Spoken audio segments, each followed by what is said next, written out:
మీకు నీతి సూర్యుడు ఉదయించును. మలాకి 4:2. దేవుడు రవికోటి తేజుడు, సమీపించరాని తేజస్సులు వసించువాడు.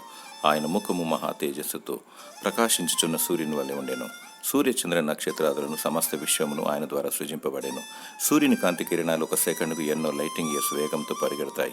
ఆ కిరణాలు భూమిపైకి చేరుకోవడానికి 8 నిమిషాలు 20 సెకండ్ల సమయం పడుతుంది. మరియు దేవుని సృష్టిలో అతిపెద్ద కాంతి గల నక్షత్రములు కూడా కలవు. వాటి కిరణాలు లక్షల లైటింగ్ ఇయర్స్ వేగంతో పరిగెత్తుచున్నప్పటికీ ఇంకా భూమిని చేరుకోలేదు. దేవుడు ఉన్నవాడు, అనువాడు, మొదటివాడు, కడపటివాడు.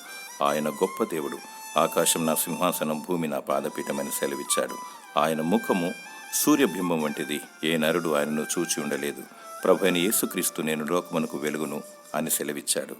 ఆయన నీతి సూర్యుడు. నీతి నివసించు తన రాజ్యంలో నిత్యము ప్రకాశించును. ఆయన సన్నిధి కాంతిని పొందుకొనుము. నీలో ఉన్న చీకటి లయమైపోవును. ఆయనను ఆరాధించుము. దేవుడు నీకు నిత్య వెలుగును దయచేయునుగాక. ఆమేన్.